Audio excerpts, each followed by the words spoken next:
The name Jake E. Lee has never been frequently referenced in the annals of heavy metal. He did not make headlines for bar fights, never smashed instruments on stage, and never boasted about million-view hits. Nevertheless, it was he who penned Bark at the Moon, the exact song that restored Ozzy Osbourne to the summit following the tragic death of Randy Rhoads. He was also the individual whose name was discreetly omitted from the songwriting credits, resulting in his disappearance from the public eye without a single word of complaint. Titles were never of any importance to Jake. He did not require the spotlight to demonstrate his abilities. His guitar and a fearless silence were the sole possessions he carried on his over 40-year voyage. In contrast to the global pursuit of fame, Jake elected to remain concealed. While others shouted to be heard, he merely played and allowed his guitar to speak. What caused a gifted artist such as Jake E. Lee, who was once referred to as the bridge between Randy Rhoads and Zakk Wylde, to vanish in silence for decades? What is the reason for the frequent omission of an individual who substantially influenced the sound of a critical period in Ozzy's career from the list of legendary guitarists? His quiet yet turbulent existence is the source of the solution, as the spotlight was unable to conceal the scars that accompanied it. Jake E. Lee was born on February 15, 1957, in Norfolk, Virginia, under the name Jakey Lou Williams. An uncommon combination in an America that was still rife with prejudice at the time. His father was of Welsh descent and his mother was Japanese. The family relocated to San Diego when Jake was a child, and it was during this time that his early years unfolded quietly, as he was caught between two worlds in which he genuinely did not belong. Jake's Asian features, particularly his narrow eyes and distinctive complexion, were frequently the subject of ridicule at school. He once stated that he felt out of place from a young age, as he was not American enough to be completely accepted, nor was he Japanese enough to fully comprehend his mother's roots. This resulted in his withdrawal, introspection, and a near-complete isolation from the world, with the exception of music. Jake's mother, a rigorous and principled woman, compelled him to begin studying classical piano at the age of 6. Jake dedicated hours to his practice each day for years, refraining from engaging in fantasies or listening to rock music. However, this foundation would subsequently influence a distinct type of musician. A guitarist who not only played at a high speed but also reflected profoundly on the depth of melody, structure, and harmony. Jake surreptitiously transitioned to the guitar at the age of 13, not out of rebellion, but because the six-string instrument provided him with a sense of liberation that the piano was incapable of providing. He began to listen to Led Zeppelin, Jimi Hendrix, and Ritchie Blackmore, icons that his mother would never permit into the home. However, Jake declined to inquire. He merely listened and played. To the extent possible. He discreetly carved out his own escape from a child who was bound by rigid rules. He refrained from engaging in defiance or rebelling through language. He selected solitude as his shield and music as his weapon. Jake E. Lee's silent, unbound, and unique nature was a direct result of the years of discipline and isolation. Jake E. Lee did not make a grand entrance into the rock world during his early career. There was no viral demo and no million-dollar contract. His career commenced in a similar manner to the individual himself, discreetly and with adversity. Jake began performing in a few local bands in San Diego after mastering the guitar in his teenage years, considering them as stepping stones. In the late 1970s, he resolved to depart his hometown and relocate to Los Angeles, the city where he believed that dreams could commence for all talented guitarists. However, Los Angeles was not hospitable. Thousands of faces, hundreds of musicians, all competing for attention. Jake initially became a member of a band named Teaser before transitioning to Mickey Rat, the precursor to the glam metal band that would eventually become Rat. Although he did not remain for an extended period, this experience honed his stage presence and provided him with access to the Sunset Strip's clandestine ecosystem, where notable musicians such as George Lynch, Warren DeMartini, and Eddie Van Halen had established themselves. Jake subsequently became a member of Rough Cut, a band that was overseen by Wendy Deo, the wife of Ronnie James Dio. This would prove to be a pivotal moment, as Wendy was the one who introduced Jake to Sharon Osbourne at a time when Ozzy was in search of a replacement for Randy Rhoads, the guitar prodigy who had recently passed away in a plane disaster. High pressure was present during the audition, despite its calm nature. Jake was extended an invitation to compete against George Lynch, an accomplished guitarist. Afterward, Ozzy acknowledged that he was bewildered by the fact that both were extraordinary. However, Jake performed an improvised melody that had never been heard before during a fateful rehearsal. Ozzy turned to Sharon and stated, "This individual is eccentric, and I appreciate it." Jake was awarded the position not due to his fame, but rather due to his calm confidence. The manner in which he maintained complete control while pushing the instrument to its limits. After the devastating loss of Randy Rhoads, Ozzy required that. Consequently, Jake E. Lee transitioned from a player who was concealed in the shadows of local clubs to the forefront of heavy metal, where every misstep was magnified and the spotlight was blazing. However, he opted for what he was most familiar with, rather than apprehension. The guitar is held in a quiet grip, and there are no grandiose words or fabricated enthusiasm. Tragically, his name would be omitted from the credits of the album's inaugural release, Success Career, despite his readiness to pen the most dazzling chapter of his career. Bark at the Moon, which was published in 1983, was Jake E. Lee's official debut as Ozzy Osbourne's lead guitarist. The album's sound underwent a significant transformation, becoming more contemporary and sharpened. It was characterized by a seamless fusion of intricate harmonic concepts and classic metal riffing. From the relentless rhythms to the soaring solos, Jake's signatures were evident in every aspect of the music, from the rock and roll rebel to the center of eternity. However, the songwriting credentials contained only one name, Ozzy Osbourne. The title track and most iconic composition on the album, Bark at the Moon, was composed by Jake based on guitar concepts that he had been refining since his time in Rough Cut. However, Jake responded with a direct response when asked why his name was not included as a co-writer. "I received the contract from them. Sharon informed me that failure to execute it would result in my termination from employment. Consequently, I executed the contract, which deprived him of all composition rights." Jake was not granted any legal recourse, recognition as a co-creator, or royalties for decades following the signing of the contract. Bark at the Moon was still regarded as Ozzy's invention, despite the fact that a significant portion of its music was not composed by him. However, from a silent, long-haired guitarist who stood in the shadows behind him. Nevertheless, Jake refused to surrender. He later collaborated with Ozzy to record The Ultimate Sin in 1986, a record that was more influenced by the glam metal sound of the time. The song Shot in the Dark achieved significant popularity. The tour was sold out worldwide, and the video was broadcast non-stop. On MTV, Jake played the guitar on stage as if he were communicating with his spirit. His style was distinct from that of Rhoads, as it was not excessively neoclassical, nor was it reminiscent of Zakk Wylde. He did not exhibit heavy-handed bravado or showy theatrics. Jake's performance was characterized by precision, sharpness, and a lack of squandered notes, as if he had been injured. However, an additional strike was delivered prior to the lights dimming. Jake discovered that he had been terminated by reading the news following the Ultimate Sin tour. Warnings are not issued, there is no call. One day, the headlines abruptly declared that Zakk Wylde had been appointed as Ozzy Osbourne's new guitarist. Jake was absent. There is no explanation. He was denied his seat for the second time. He was once again persuaded to sign away his rights by Sharon Osbourne, the same individual who had previously done so. Jake quietly departed in the same manner as he had arrived, without protest or lawsuit. However, he concealed a profound wound beneath that reticence. He did not lose his position because he was not adequately recognized for the sweat and passion he had invested in the music. Nevertheless, Jake refrained from allowing his resentment to consume him.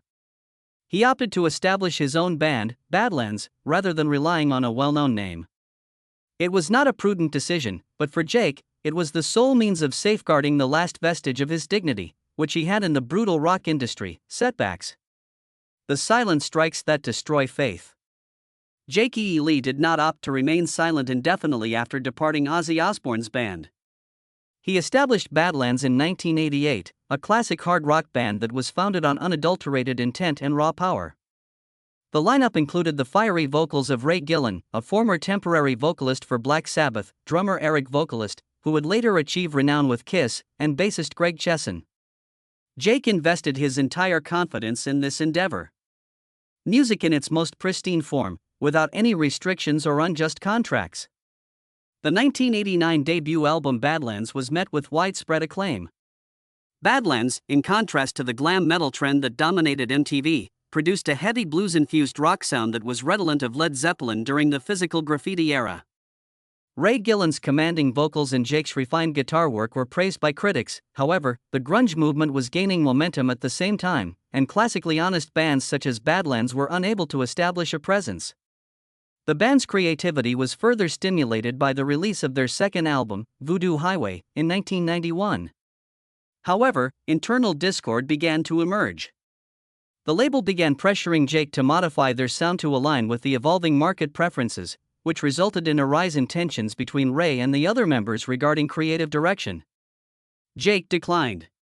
He had no desire to develop into a clone of Alice in Chains or Soundgarden. He believed that if maintaining artistic integrity resulted in a decrease in revenues, then so be it. Then, the most catastrophic strike was delivered. Ray Gillen, Jake's bandmate, companion, and the voice behind the lyrics he had composed from the heart, was diagnosed with AIDS. He was unable to tour or record as the illness advanced, and he passed away at the young age of 34 in December 1993.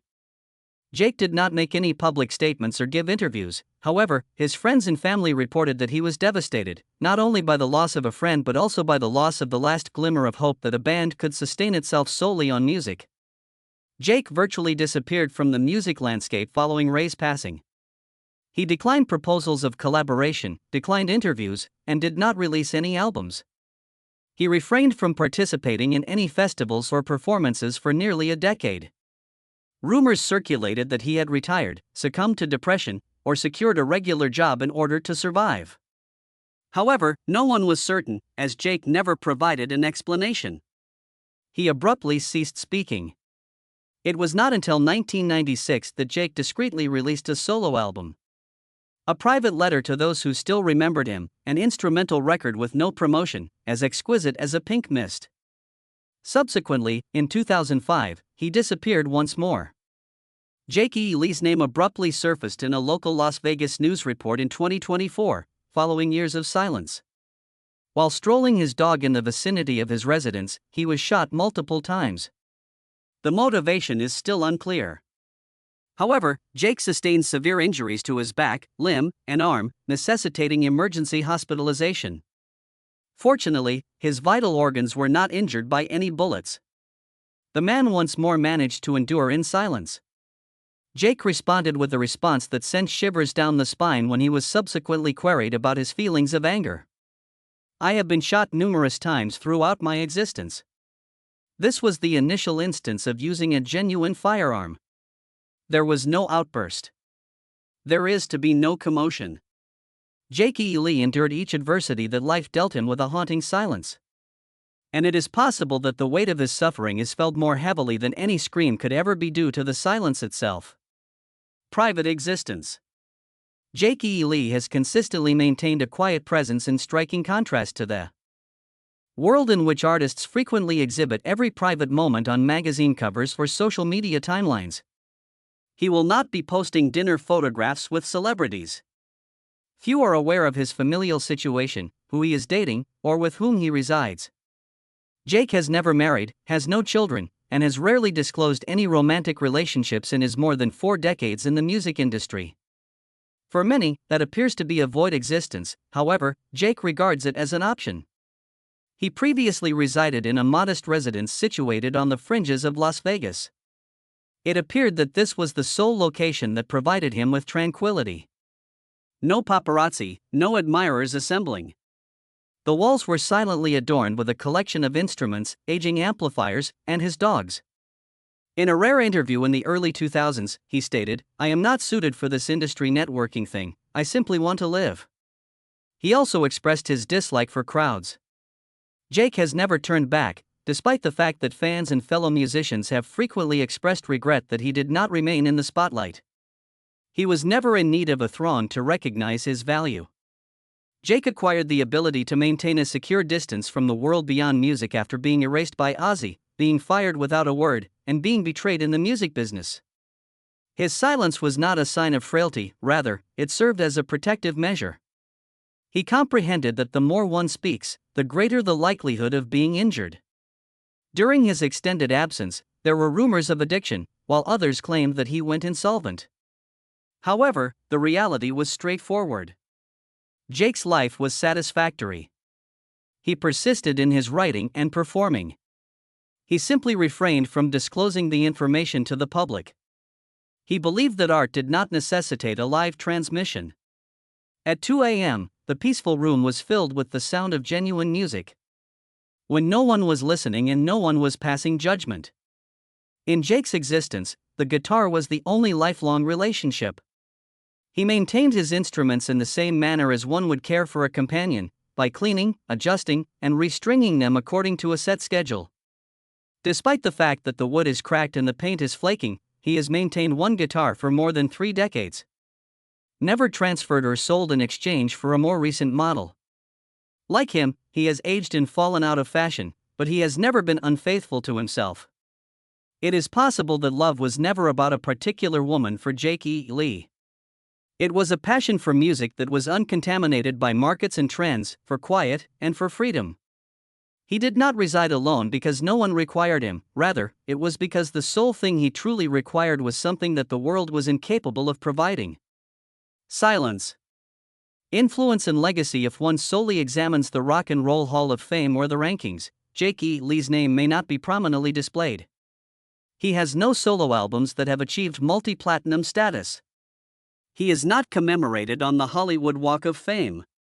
He was never the symbol of any significant guitar company. However, Jake E. Lee is considered one of the most esteemed performers in the guitar-playing community. Not due to his celebrity status, but rather due to his integrity. Many artists, including Nuno Bettencourt, Zakk Wylde, John Five, and Dimebag Darrell, responded in the same manner when asked what distinguishes Jake. His distinctive talent for combining technique, melody, and expression in a manner that no one else could. Jake did not shred solely to demonstrate his skills. He did not attempt to outperform anyone by racing across the fretboard. He played each riff as if it were a brief story with a beginning, climax, and a conclusion that left the audience in awe. Bark at the Moon, despite the fact that his name was removed from the composition credits, continues to serve as a vivid testament to his abilities. Ozzy's sound was entirely transformed by the soaring, histrionic, yet classically rooted solos. Despite the absence of official recognition, genuine admirers are aware that Jake was the driving force behind the album, and no one else. Jake exposed another aspect of himself through Badlands. Not only as a guitarist, but also as a bandleader and composer. Badlands is now regarded as one of the most undervalued bands of the 80s and 90s, despite being overshadowed by the emergence of grunge. The emotional profundity and structure of their debut album have been compared favorably to those of Led Zeppelin IV and Appetite for Destruction by critics. However, Badlands was never granted the opportunity to become iconic, in contrast to those legendary records. Because they were forgotten prior to their complete comprehension. Similar to Jake himself. The unfortunate reality is that a significant portion of Jake's contribution has been subtly altered in the annals of rock and roll. Occasionally, his identity is merely a footnote among Ozzy's guitarists on Wikipedia. He frequently fails to attend reunion performances. However, his voice persists even when he is not visible. In the implicit acknowledgement that no one played like Jake, and no one ever will, the phrasing of a new generation of guitarists, and in the way they control melody. Jake E. Lee is living proof that one does not require accolades to make a significant impact. It is not necessary to be referred to as a legend in order to be ingrained in the DNA of an entire genre. He does not possess a statue, however, he possesses a living influence that discreetly permeates every recording and riff, akin to the softest voice in a room that compels everyone to remain silent and listen. Jake E. Lee encountered a significant turning point in October 2024, following years of living in peaceful seclusion. In the early morning hours, while walking his dog near his residence in Las Vegas, he was shot 3 times, once in the arm, once in the thigh, and once in the back. A vertebra was fractured and a lung was damaged by the gunshot to his back. Fortunately, none of the projectiles struck any vital organs, and he was transported to intensive care while conscious. After his recovery, Jake disclosed that the incident transpired when he confronted two thieves who were attempting to take a neighbor's motorcycle. Despite his efforts to verbally de-escalate the situation, it rapidly escalated and culminated in gunfire. Jake E. Lee is currently in the process of rehabilitation and has resumed playing the instrument. He declared his intention to finalize the long-delayed Patina tour with his band, Red Dragon Cartel, which had been postponed as a result of the COVID-19 pandemic. Despite having been previously diagnosed with carpal tunnel syndrome, a more thorough examination revealed that the issue was cartilage loss in his right hand. Jake opted to adapt by learning to play with more elbow movement and managing the pain in his own manner, rather than undergoing surgery. Nevertheless, Jake E. Lee remains profoundly committed to music and remains optimistic, despite the numerous obstacles and setbacks he has faced. He continues to perform and create, demonstrating that genuine passion is enduring and never diminishes. Jake E. Lee was never the victor in the pursuit of renown. He was fired while still at his peak, witnessed his most heartfelt band fall apart, and lost a musical soulmate far too soon. Additionally, he was erased from the credits of the very song he wrote.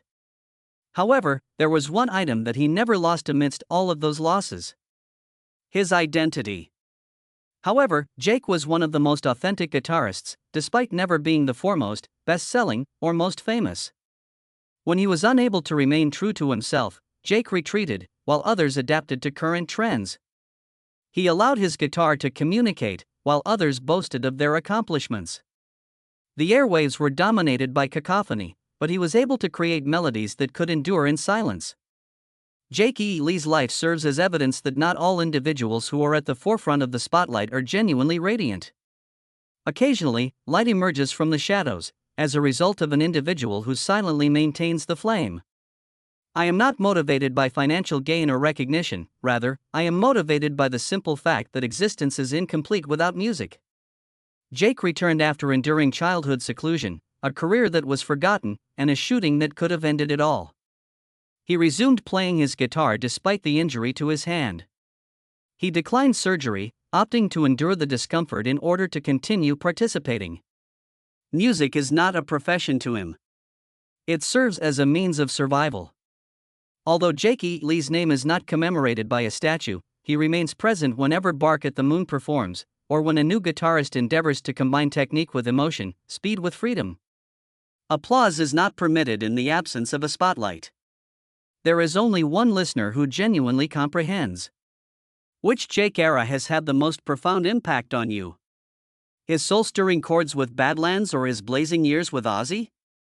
Please express your opinions in the remarks section below. And if you are a fan of the narratives of artists who do not require the spotlight but still leave a lasting impression, be sure to like, subscribe, and ring the bell to ensure that you do not miss the next captivating voyage. Please accept my gratitude for your uninterrupted viewing.